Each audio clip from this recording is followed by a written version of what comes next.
Bryan Johnson, part 2, we're going to go over his skincare routine as well as hair loss. So genetically, I should be bald. I started to lose my hair and go gray in my late 20s. I'm now 46. It's been a lot of hard work to keep the hair I have. Today, I'm going to walk you through my protocol, what I do on a daily, weekly, and monthly basis. I'm also going to share with you some special tips on how we've reversed my gray hair. Preliminary results, but we're encouraged. Now, it's important to note that the best time to work on your hair is before you start losing it. A lot of people wait until they start seeing a lot of shedding. Don't wait. Start doing hair care immediately. And a lot of people won't even notice shedding because it's such a gradual thing. You will actually notice shedding when you start very effective certain hair loss remedies, which we'll get to. As they begin working, you start losing a lot of hair and you get concerned. But it's actually, that's a sign that it's working. And what I did, I started taking this very seriously after I saw a video of myself on a fasting vlog where I saw the sunlight hitting the front of my scalp. And I was like, oh my God, I noticed a bit of receding here a couple of years ago, but seeing how the hair was thinning here was concerning. So I jumped on it. And the reason being that if you wait until things get very bad, it's a lot harder to grow back hair. It's a lot easier to maintain the hair you have. So a very important point there. Now, if you're in your early 20s, mid 20s, good time to start taking note that it's important. Otherwise, it's harder to catch it when you're already down that path. And some people have even suggested that you should start doing these things preemptively before you even start having symptoms, start taking these medications, which I think is an unnecessary cost and risk, because with any treatment you are at risk of certain side effects, even if they're minor side effects. And I would just say that as soon as you notice even the earliest signs, then you may want to start consider taking action. First thing I do in the morning every day is I wear this red light therapy cap. It has 312 laser diodes. You put it on the head, you turn it on, it's battery powered. And so I can walk about and do my morning routine without having to sit down. It increases blood flow and also stimulates hair follicle activity. The studies on this are pretty good. It's not the most powerful treatment we do, but still it's part of the stack. And so all these little things add up. So every day, 6 minutes. Now, red light therapy, I've done some videos about this before on the various hair loss treatments. And since then, I've done even more of a deep dive into the literature and such. Red light therapy, it's muddied with a lot of bullshit research, a lot of really poor research. So it has a very slight benefit, and it's definitely not a monotherapy. You want to use it as an adjunct to other more effective therapies. The next thing I do is I apply this topical to my scalp on a daily basis. You've probably heard of topicals like Rogaine and Minoxidil 5%. Both are effective. We added a bunch of other goodies to our topical formulation. We found it in the evidence, and then we had a local compounded pharmacy make it for us. So we've published this recipe, and you can take that recipe, share it with a compounded pharmacy, and have them make it for you. I also use a topical serum in my scalp twice a day, once in the morning, once at 6 p.m. And the two most important ingredients, so there's what you want to do with hair loss is stack everything in your favor. There are some things that are going to work 80%, and then the other 20% is these other adjunct and supplemental therapies. However, one thing that people don't realize is that you have non-responders to things like minoxidil. So I am an advisor and investor in this company called Dermos. Very excited to share it with you guys because it is so comprehensive, cutting edge, and evidence-based, far beyond what any other companies do, to a point that is obsessive. And what they do is they even provide a camera. So you will use a camera on your scalp once per month to measure the response and the growth, to not only determine the type of hair loss you have, because most people just assume there's one type of hair loss, androgenic alopecia. That's not the only type of hair loss. So you focus on first diagnosing the type of hair loss, and there's certain labs and such that you get drawn as well, in addition to the actual scalp imaging up close. But also, what do you respond to? Because you want to create a custom formula that is tailored to you. And you do have people that are non-responders to minoxidil, as an example. And in that case, why do you want to keep applying this medication if it's not actually working for you? Added cost, added side effects, etc. But overall, this is looking mostly good. Caffeine is good. Finasteride doing 0.25%, assuming you're doing it twice a day. It's the equivalent of essentially doing 1 mg orally. Minoxidil 5% is fine. Azelaic acid, DHT blocker. Melatonin is good as well. Biotin, there's a lot of misinformation about biotin. So the studies that are actually suggesting biotin is helpful for hair loss are based on studies in these third world malnourished children that have a biotinidase deficiency. So it's actually most likely useless because the rate of that deficiency is like 1 in 10,000 or 100,000, I think. But looking at this list, I definitely don't think Bryan Johnson and his team are as dialed in with their hair loss regimen as they could be. What we're doing at Dermos is adjusting the formulation based on the evidence, but also personalizing it. So biotin, as an example, we throw out. But let's say you have seborrheic dermatitis, right? So we can start with a low dose of hydrocortisone, get that inflammation under control, and then, you know, a couple months later, you reduce the dose and then completely eliminate it because you don't want to be on that long term. And there are some other companies, in fact, I was using one of them that just has hydrocortisone low dose consistently, which is not good for the skin. Corticosteroids on your skin long term, not ideal. So there's a lot of really poorly done serums and hair loss treatments out there. This one is mostly good. It's better than many of the other ones you see out on the market. But when you start looking at what else is happening on the scalp, you may want to add ketoconazole as an example. So again, definitely better than many of the other companies out there, but what Dermos is doing is absolutely more advanced and more accurately evidence-based than this. You can also go to groups that sell these formulations. They may not have all the things we've listed, but if they've got, you know, the basics like minoxidil, then cool. You can get so much more hair gains, and you're leaving a lot on the table by not doing it in a fully optimized way. Again, for most people, the finasteride and minoxidil are going to be most important, but some people are non-responders, as an example, and you need to tailor things to your own biology and your cause of hair loss, because not everyone just has androgenic alopecia. But we really tried to create the most powerful hair formulation, and that's what we have. It's not the most powerful hair formulation. I apply it once a day. You can apply it twice a day, morning and evening. So really your preference. Well, applying once or twice a day just so casually like that, I would also strongly disagree with, because if you apply it once per day, especially with the finasteride like that, you wouldn't want to bump the dose up, right? To get the sufficient amount of finasteride in your system. And then applying once or twice per day also affects the level. So when you apply a medication or even take a medication orally, high level in your system, and then it reaches a trough. And if you apply twice a day, you're going to have a more consistent level. If you applied a lower dose 10, 20 times a day, you would have the most consistent level. But obviously that's way too inconvenient, and no one's going to have adherence to that ridiculous protocol. So twice per day, we would argue is ideal. But you can also do oral finasteride minoxidil if you prefer that. But I wouldn't just so casually say you can do it once or twice a day depending on what you feel like, because that changes the dosing. And the one thing we do to enhance the benefits of the topicals, this and others, is we do microneedling. We've been not consistent with this. So we did it for a while, and then we did so many things in the Blueprint protocol, it kind of got pushed out. So we think it's efficacious. We think it's also a good thing. The evidence is strong for microneedling, but there's a lot of misinformation out there. You don't have to go as deep as many people are saying, where you actually cause long-term scarring and suboptimal hair growth.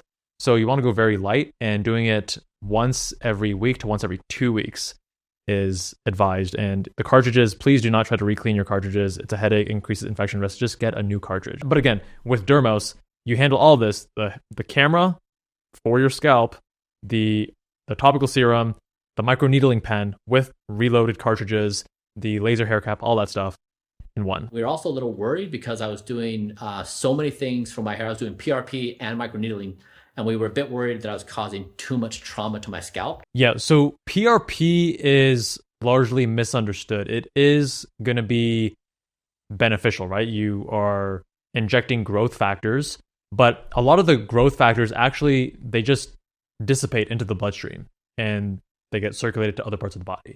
And there have been many studies on this. One study in particular whereby they compared microneedling versus PRP. And microneedling produced non-inferior results.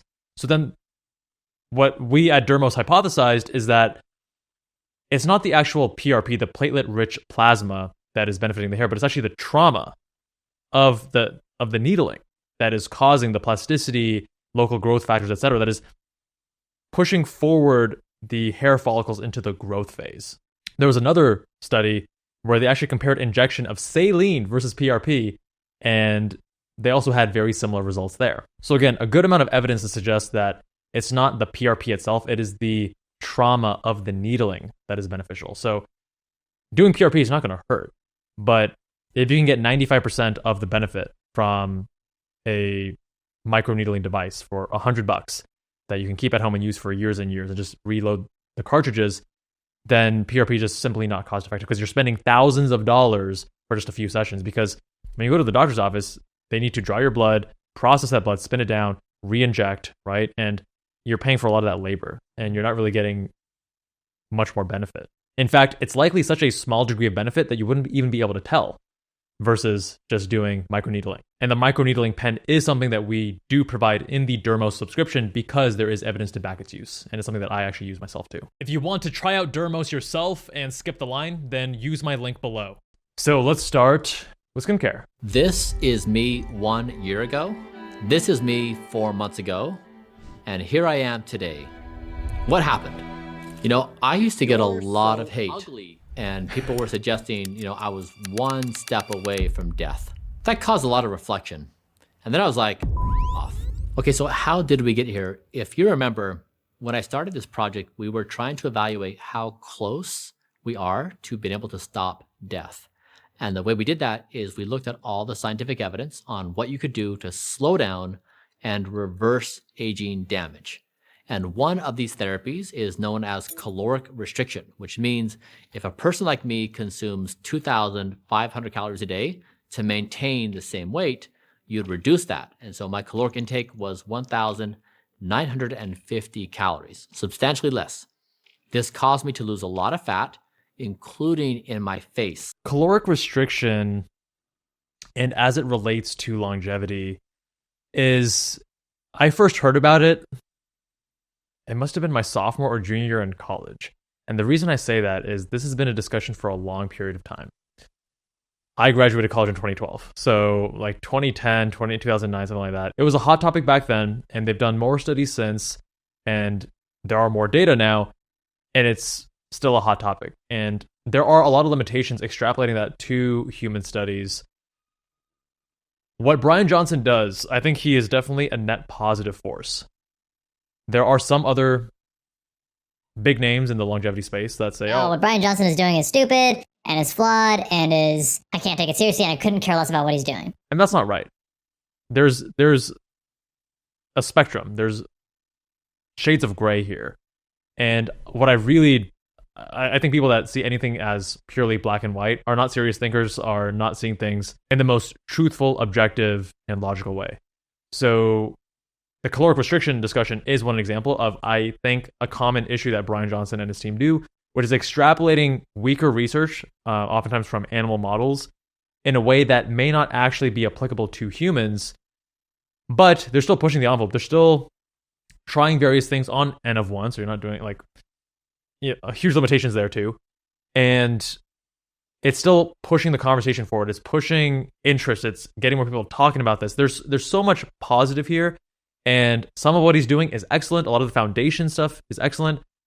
Some of these little more fringe things that he's doing, there's a lot more nuance and a discussion to be had there. So people started comparing me to Tilda Swinton.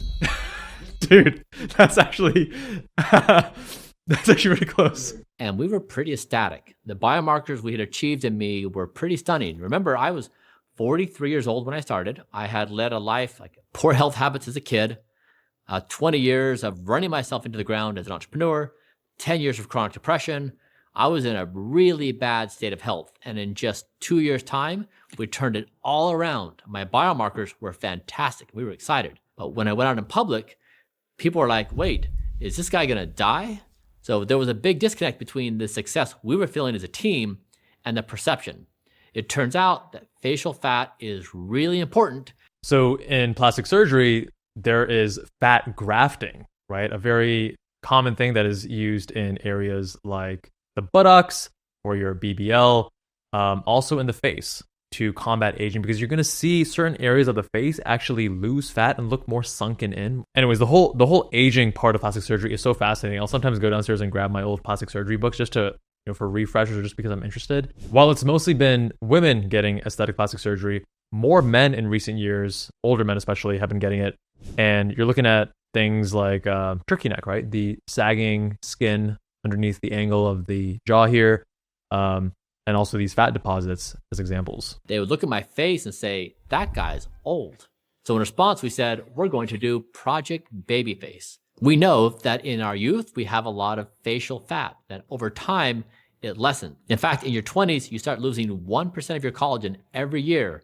So by the time you're 80 years old, you've lost 75% of what you had in your early 20s. We wondered, could I rejuvenate my face so I had much more volume? Endless fun. I love every second of it. Now that is a hard problem. You probably are aware that people use things like fillers to compensate for the loss of volume. It's why a face can look plump and round, but it's just filler. It's just masking the problem. Fillers are exogenous molecules, fat grafting, sticking your own fat and changing the location of it. Next is we decided to increase my daily caloric intake, going from 1,950 to 2,250. And we were probing, can we increase my calories while also maintaining the same biomarkers and also putting on more fat? And it worked. I gained 15 pounds, just under 7 kilograms, and that helped revolumize my face. 1950, it turns out it was not necessary, as far as we can tell, to achieve the same level of biomarkers. So he's using certain biomarkers that the team prioritizes, but again, the whole caloric restriction conversation is a deeper conversation, and you have several counterpoints as to why that research is flawed. But that's a topic for another video. If you guys want to explore that, let me know with a comment below. If caloric restriction is a promising idea and it's still emergent, then we're trying this out and we're measuring a bunch of biomarkers. If it doesn't need to be 20%, then we can move to 10. If it doesn't need to be 10, we can move to 0. It's still very early in the days of anti-aging. And so these kinds of experiments, I think, are at least interesting as a data point on how we think about the therapies and what impact they can have on our lifespans and health spans. Next is I lessened my intake of lutein, which is a carotenoid, from 20 milligrams to 15. And so I did that because it was making my skin yellow. And I think this is why so many people were confused. They saw me, I looked gaunt, I was yellow, and they're trying to make sense. Is this really what a healthy person looks like? And so a lot of people were thinking I had liver failure that I didn't know about. The liver failure is jaundice, right? That's normally the first thing you think about with yellow skin in a medical setting, but also having higher levels of certain carotenoids, right, can also lead to that. Finally, I did under-eye PRF. PRF is platelet-rich fibrin. You do a blood draw and you separate the red blood cells from the plasma, and then you put the plasma back in the body. And this is what I did for my sprained ankle. It's what you can do for hair growth, which I don't do anymore. The injections you're doing for your hair are actually PRP. That's platelet-rich plasma. So these are very similar concepts. You actually draw your own blood, and then you centrifuge it, you process it, and then you re-inject certain components back. What he's talking about, PRF, is platelet-rich fibrin, which is a little bit different. So with PRP, you're getting a higher concentration of platelets and growth factors as well. Whereas with PRF, you're getting some white blood cells, some stem cells, and platelets in this fibrin matrix, and you're not using anticoagulants. So it's a little bit closer to physiologic. You lose volume under your eye, and there's only really two ways to revolumize. One is with filler. The other is this under-eye PRF. Yeah, filler has a lot of issues. Filler is it can migrate and it become a nightmare. So I would strongly recommend you do not do filler under eye. It can be very complicated. Yeah, very mixed results with under eye filler as well. It is helpful because it helps revolumize the lost volume. Also, it only lasts for like 3 to 6 months. So it needs to be something you repeat on a continued basis, but it does in fact work and revolumize what you see disappear over time with age. It's been a complicated one because I've been trying to, of course, demonstrate something that's never been done before. And so it's hard, of course, for people to understand context. I do think we are at this meaningful moment in time where we are evolving as a species into something else. And I'm trying to indicate like this is a promising path for us to pursue. And so sometimes I do feel saddened that the project is by itself evaluated solely on face fat or some other aesthetic component, and not upon these comprehensive biomarkers we have. It's actually really funny. He makes a great point here, which is that you need to look the part too. You can't just have the best biomarkers, because to get people to believe is not just a matter of convincing them with facts and data. It's about showing them with even superficial things like your skin. How young do you look? How healthy do you look? And I think younger me was much more the objective numbers, hard metrics focused kind of person.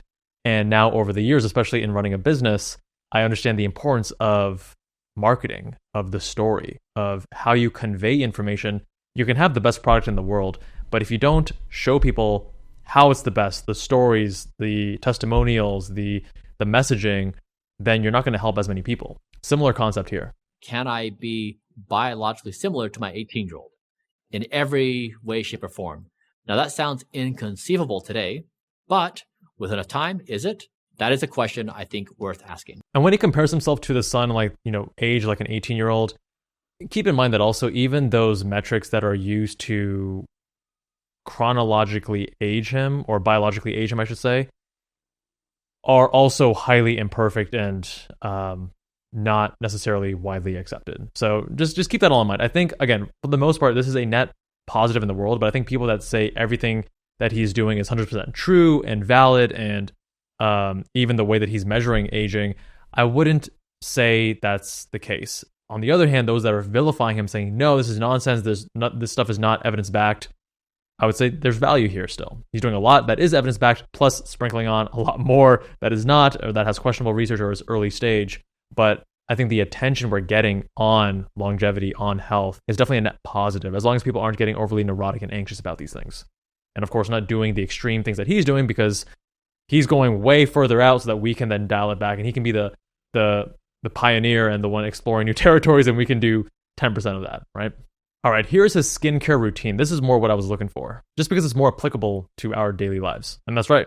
That was like a very common question they used to ask. What's the largest organ in the body? It is the skin. I wake up, I wash my face with CeraVe. It's got some salicylic acid, which is like just enough to keep my face blemish free. I also microdose Accutane. So I currently take 2 pills a week. Each one's 40 milligrams. It's a very common thing, microdosing Accutane, to not get all the side effects of the full dose. I do a few anti-aging therapies that have a side effect of acne. For example, rapamycin, which is one of the most promising anti-aging drugs. It's used for people who are doing organ transplants.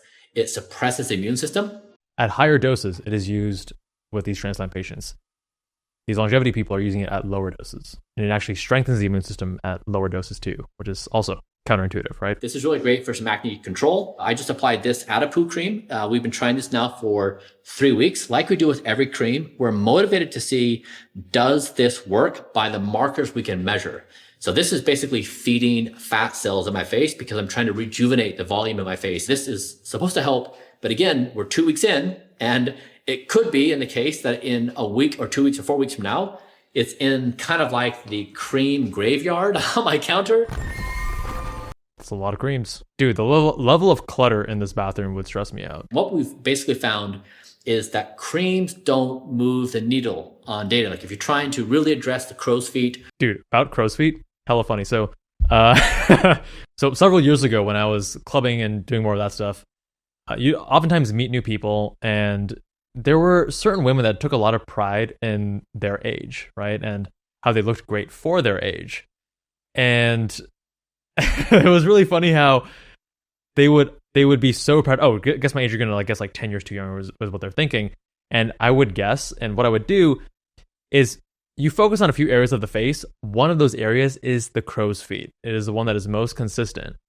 And what I would always do, being a gentleman, is always deduct like 1 year from my actual age estimate. So I'm like, I think you're 34. And they're like, oh my God, I'm 35. Like, how did you get so close? People think I'm only in my 20s. And normally, it was the crow's feet. And don't forget, you always got to deduct that 1 year just to be polite. Basically, in summary, the routine is very simple. I wash with this in the morning. I put this cream on. I just dab it on. Again, trial. We'll see if it works. And then I put sunscreen on, Elta MD. Let's see, what kind of sunscreen is this? UV physical. Okay, yeah. They're not using... Okay, zinc oxide. Yep, good. He's not using things like oxybenzone and such, which have some data that are concerning. I wear sunscreen because the sun causes damage. It ages the skin and causing aging damage. So I try to spend my time in the sun in the early mornings or in the evenings when the UV index is low. Otherwise, I stay out of the sun. But when I am in the sun, I do have sunscreen on. I do like that relatively straightforward, simple routine. Mine is a little bit more involved, and everyone has different skin profiles, right? So when I was younger, I had very oily skin, had a lot of acne, and what my mom would tell me is you have to dry out your skin. It's too oily, so therefore you need to dry it out. And what I only learned in college and after is that my skin was oily because I kept stripping all the natural oils and it would produce more. So the answer was actually not to keep drying it out and using very harsh cleansers, but actually to use gentle cleansers and then moisturize. And that reduced the oiliness and also helped control the acne. So what I do in the mornings, which is separate from the night, which I'm sure he's going to get to later, I use a separate cleanser from Cos RX, and it is a very gentle morning cleanser. I live in Vegas, the desert, extra dry, so I found that my skin is even more sensitive here. So I have tried this CeraVe, but it's actually too harsh for me. I have very sensitive skin, so I go with that Cos RX, very gentle morning cleanser. And then after that, I do toner with hyaluronic acid to lock in the moisture. And this is all very quick. It sounds like a lot, but trust me, it's very quick. Links to all the products that I use myself down in the description. I do my eye cream from Trader Joe's right underneath the eyes, and then I moisturize. And if I am going to be going out, and during the summers especially, I'm going to use sunscreen as well. Right now, during the winters, I go out in the morning to get sunlight. UV index is 0 or 1, not worried about it. And if I'm just spending the rest of the day indoors, not worried about it. But again, if I'm going out during the day when the UV index is 2 or higher, I am going to be wearing sunscreen, especially when I'm cycling and such. And I focus on those physical blockers, not the chemical blocking agents in sunscreens. That would be things like zinc oxide, titanium dioxide. This device here is a clinical grade system that's typically in dermatology offices. It's called multispectral imaging, and it gives you this dashboard of, I think, 8 to 10 different biomarkers. When I started, it was pretty terrifying.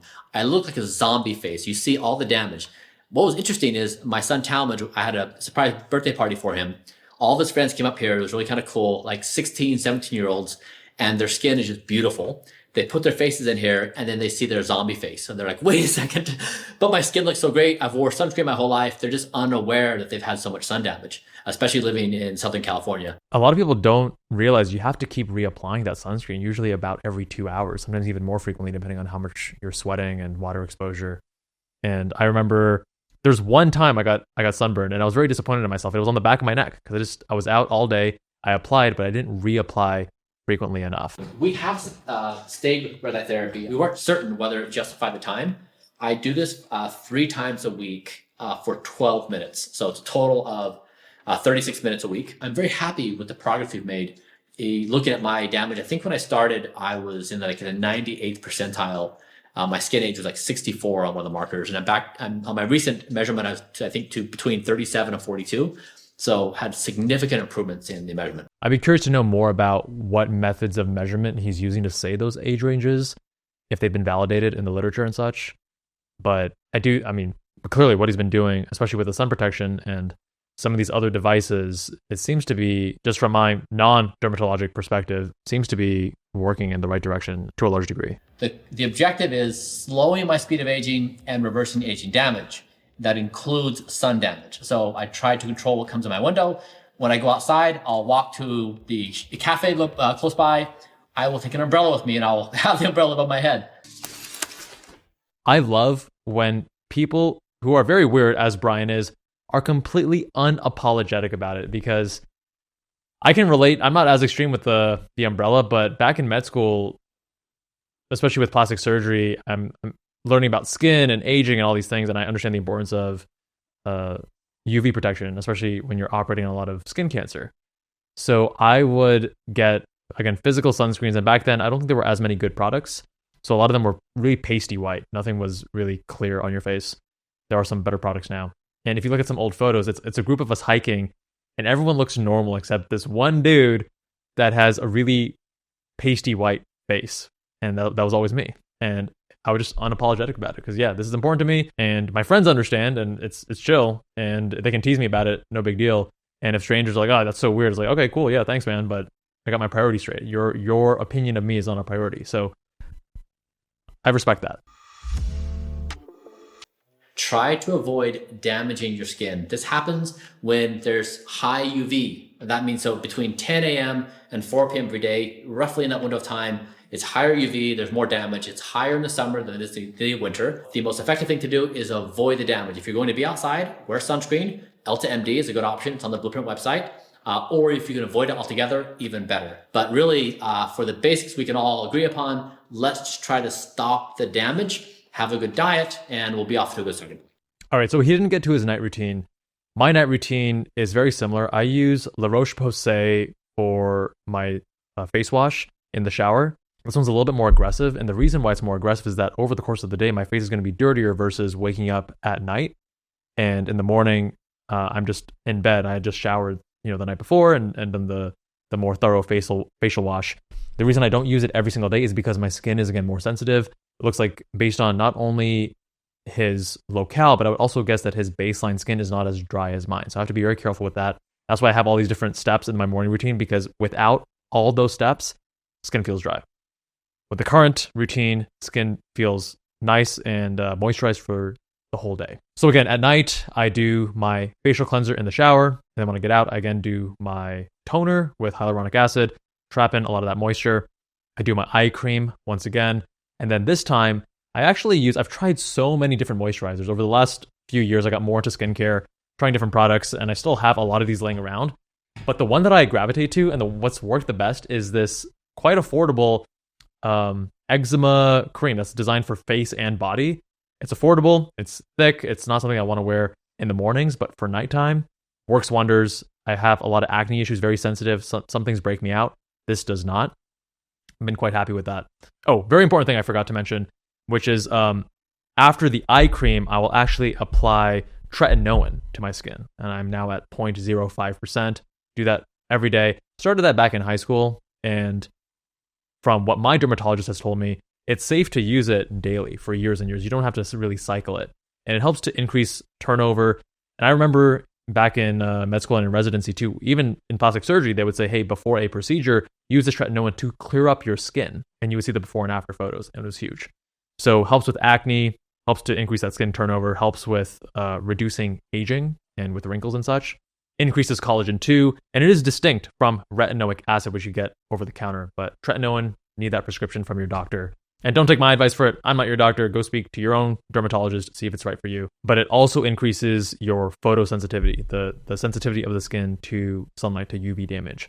So in the morning, it becomes extra important to then apply that sunscreen. Be very diligent about that. All right, great stuff, Bryan. If you guys want to see me react to other routines of his, let me know with a comment below.